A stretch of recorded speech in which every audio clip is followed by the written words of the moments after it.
नमस्कार दोस्तों, नेशनल दस्तक की लगातार कोशिश होती है कि बहुजन समाज के जो एनआरआई है, नॉन रेसिडेंशियल इंडियन, उनसे आपकी गुफ्तगू कराई जाए, उनसे दुनिया भर में कैसे बहुजन समाज एकजुट हो रहा है और कैसे वो पे बैक टू सोसाइटी कर रहा है, उसके बारे में आपको बताई जाए। मेरे साथ आज न्यूयॉर्क में रहने वाले हरदेव सहाय जी हैं, जिन्होंने बहुजन आंदोलन के लिए, संत शिरोमणि रविदास जी के लिए और तमाम जो बहुजन आइडेंटिटी है, आइकॉन है, उनके लिए बहुत काम किया है।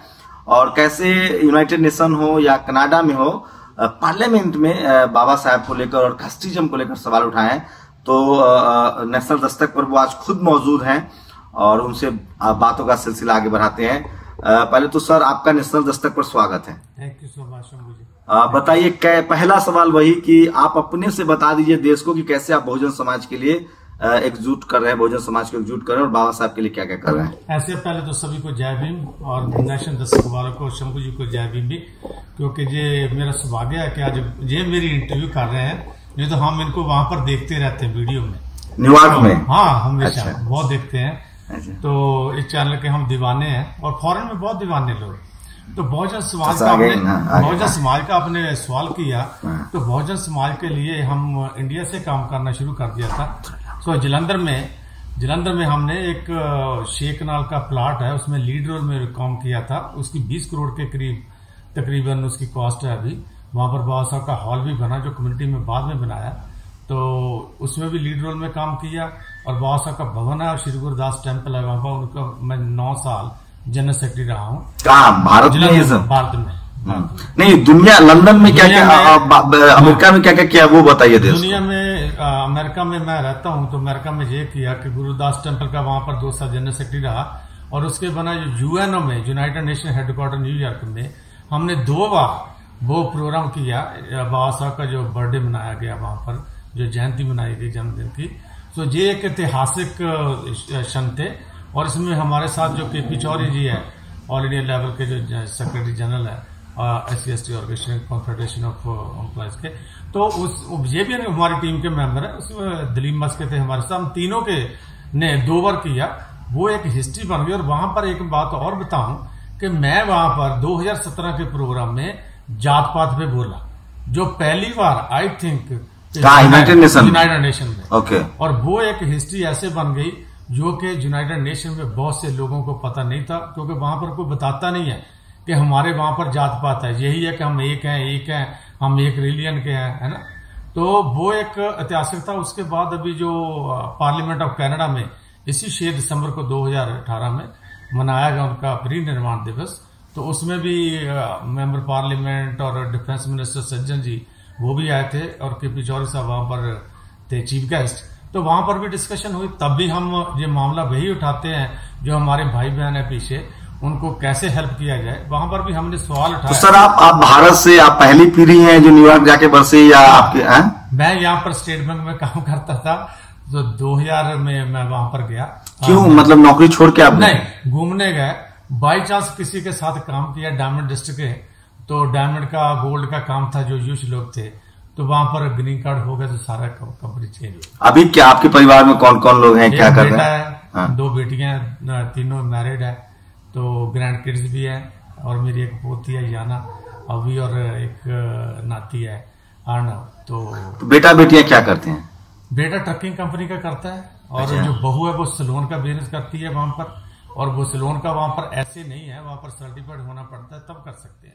अच्छा, ऐसा नहीं गरम गरम खाना बनाने के लिए बहू को घर में बैठा के रखो, ये वाला मामला नहीं हुआ? सब काम करते हैं। बहू भी काम करती है, और बेटी जो है वो IT में, छोटे वाली, और वो भी वहां पर एक चैनल चला रही थी, TV प्रोग्राम मैक बतंदी, उसका भी मैं प्रोड्यूसर हूँ। तो वो भी चलाते थे। हम कम्युनिटी के जो लोग हैं ना, उनको कम्युनिटी रेडियो पर और कम्युनिटी टेलीविजन पर वहाँ बहुत जोर है। टीवी का। तो जस्ट पंजाबी टीवी। तो आप न्यूयॉर्क में रहते हैं? न्यूयॉर्क के अभी थोड़ा दूर मूव हो गया, नेशविल टेनेसी में, उसको म्यूजिक सिटी बोलते हैं अमेरिका की। मैं 9-10 साल न्यूयॉर्क में रहा।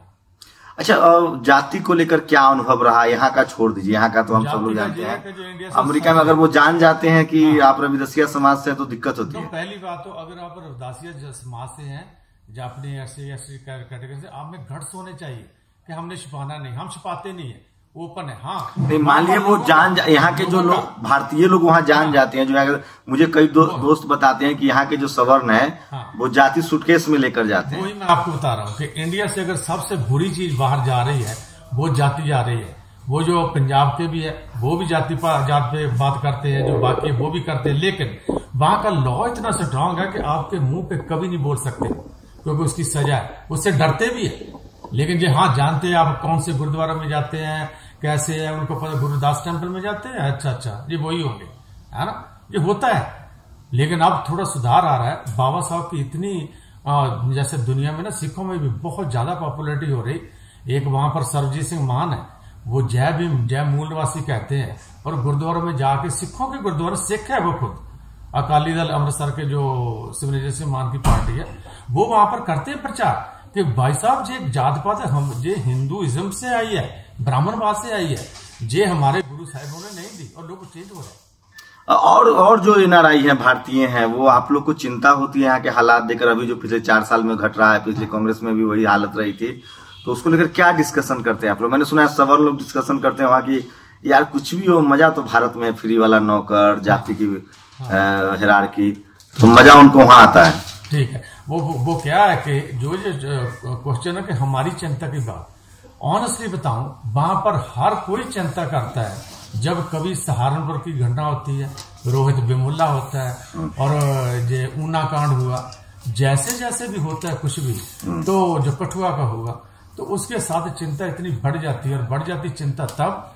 जब हमारी बच्चियों के साथ बलात्कार होता है, उसके बाद उनको जैसे सुइसाइड दिखा के सारा कुछ करके, जैसे अभी जो बेटी को साड़ा गया वो यूपी में, है ना, संजली उसका नाम था मेरा ख्याल शायद, तो उसके लिए चिंता कर। तो ये पहले ये खबरें नहीं मिल पा रही थी आप लोगों को? पहले आपका टेलीविजन नहीं है, अखबार नहीं है, अब कैसे खबरें मिल रही है? आज सबसे ज्यादा सोशल मीडिया और प्लस आपका चैनल जो दलित दस्ते का है, जो लोग देखना चाहते हैं, एवरीडे चेक करना चाहते हैं।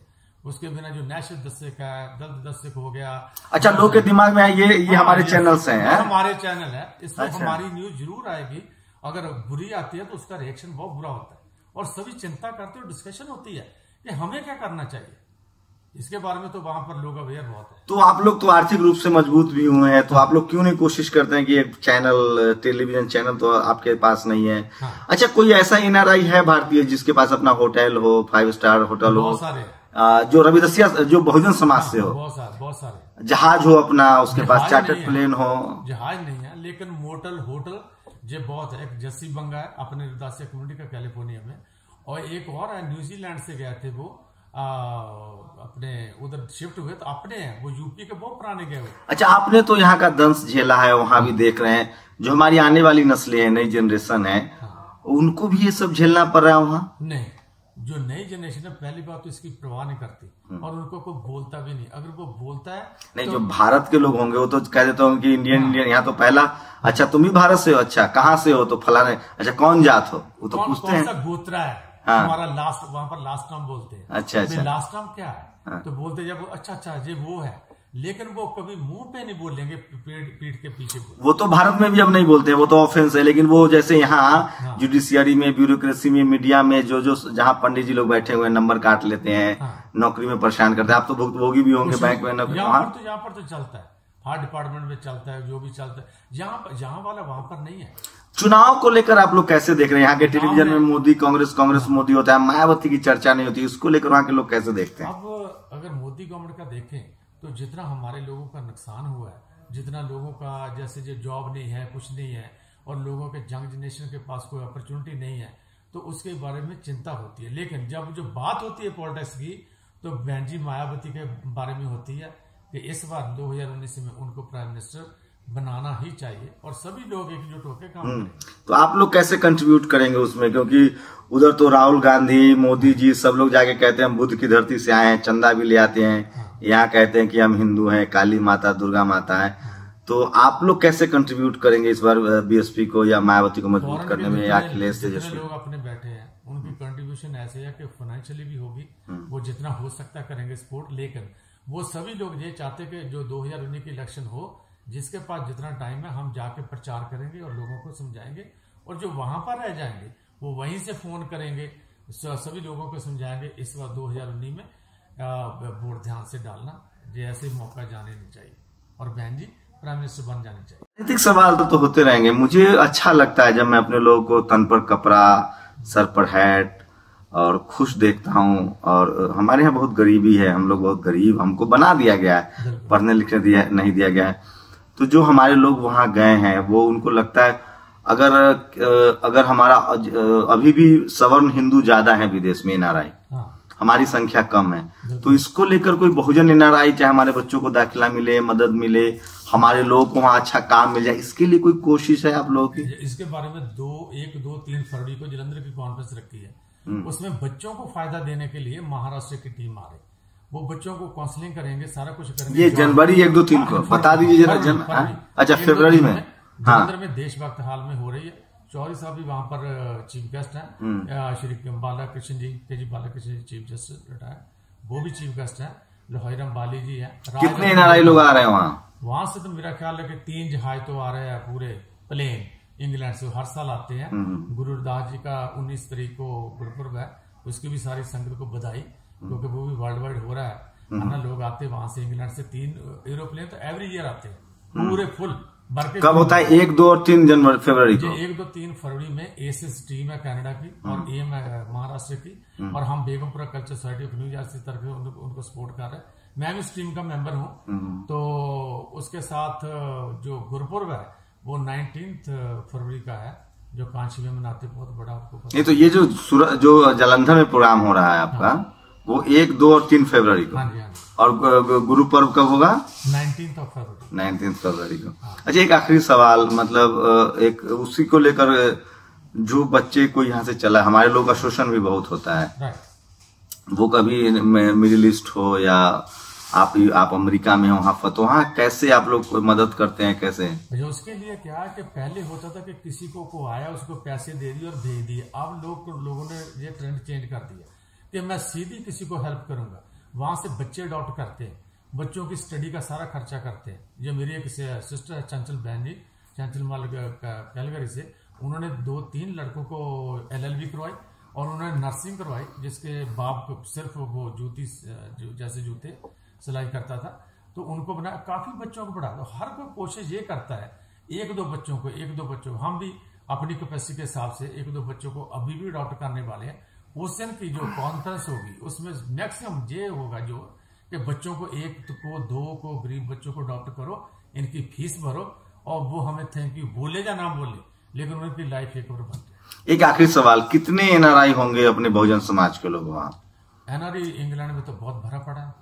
लंदन, अमेरिका में तकरीबन 1 लाख से ज्यादा है लोग। कनाडा है ना, कनाडा में तो कम से कम भी मेरा ख्याल 5-6 लाख होंगे।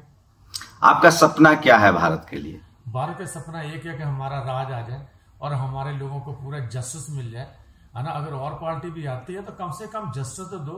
जो 4 मिलियन यानी कि 40 लाख लोग भूखे सोते हैं, उनको रोटी तो दो कम से कम। बाबा साहब का कारवा बढ़ता दिख रहा है। बाबा साहब का कारवा इतना बढ़ रहा है, अगर सोशल मीडिया चेक करते हैं जो और दुनिया को चेक करते हैं, तो बाबा साहब का कारवा बहुत आगे जा रहा है। टीवी अखबार देखते हैं तो नहीं, ऐसे नहीं। आपने देखा होगा वो न्यूज जो घयाना की अभी हुई, वहां से जो महात्मा गांधी है ना, उनकी जो स्टैचू हटाया गया और बाबा साहब का उन्होंने खुद लगवाया। अब लोग पढ़ते हैं। हमने, जब मैं जनरल सेक्रेटरी था गुरुदास टेम्पल का 2009 से 2011, हमने 5000 बुक छपवाई, इनहेलेशन ऑफ कास्ट।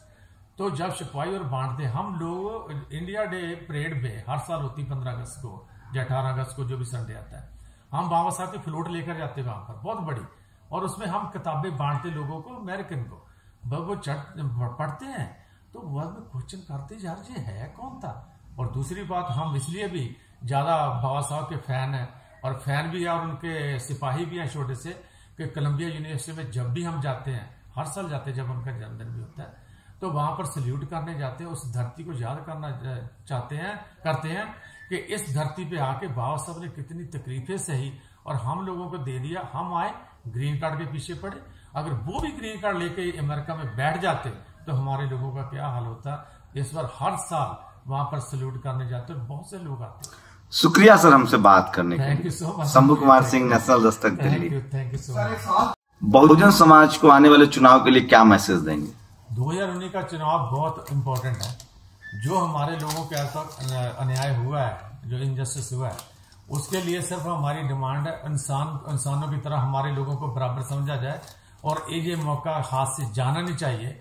और ये बहन जी को प्राइम मिनिस्टर बनाने के लिए हमने कनाडा में भी डिक्लेयर किया था, वहां से अनाउंस किया था, हमने वो ऑटवा में पार्लियामेंट ऑफ कनाडा में भी, और इसमें क्या कि यहां भी हो सकता है जितने लोग हमारे हैं वो ये समझे कि ये मौका नहीं जाना चाहिए। हमारे लोगों के पास एक ही ये है इस बार का अपॉर्चुनिटी कि उसको अवेल करना चाहिए, ये बहुत जरूरी होना चाहिए। और मैं बहुजन समाज के लोगों को, पूरे एनआरई समाज की तरफ से आह्वान करता हूं कि, और नमन भी करता हूं, ये तो काटना पड़ेगा आपको, जो मुझे पहले बता दो हिंदी में, आपने जल्दी में। और 2019 के बारे में आपने पूछा, मैं एनआरई के समाज की तरफ से सभी बहन भाइयों को और जो हमारे बच्चे हैं इंडिया में रहते, ये इलेक्शन का टाइम जाना नहीं चाहिए, इसमें पूरे का पूरा जोर लगा दो। और जो एनआरईज है, मैं उनको भी सभी को रिक्वेस्ट करता हूं, और उनके मन में पहले ही दर्द है कि ये हमने मौका हमने जाने देना, और वो तन मन धन से पूरा सहयोग करेंगे और सपोर्ट करेंगे और इवन कंपेन भी करेंगे, और वहां पर बैठे बैठे भी कंपेन करेंगे। ये मौका हमने जाने नहीं देना। यही मेरी रिक्वेस्ट है अपने भाई बहनों को इंडिया में और एनआरई समाज को फॉरेन कंट्री में सभी में। नेशनल दस्तक को देखने वालों से अपील है कि वह नेशनल दस्तक के सपोर्टर फॉर्म को भरें ताकि हम सीधे आपसे जुड़ सके। नेशनल दस्तक की आपसे गुजारिश है कि अगर इसको बचाना चाहते हैं तो नेशनल दस्तक को सब्सक्राइब करने के लिए रेड कलर के सब्सक्राइब बटन को दबाएं, फिर बेल आइकन की घंटी दबाएं। नेशनल दस्तक को बचाने के लिए बहुत जरूरी है कि हर खबर को शेयर करें, लाइक करें, कमेंट जरूर करें।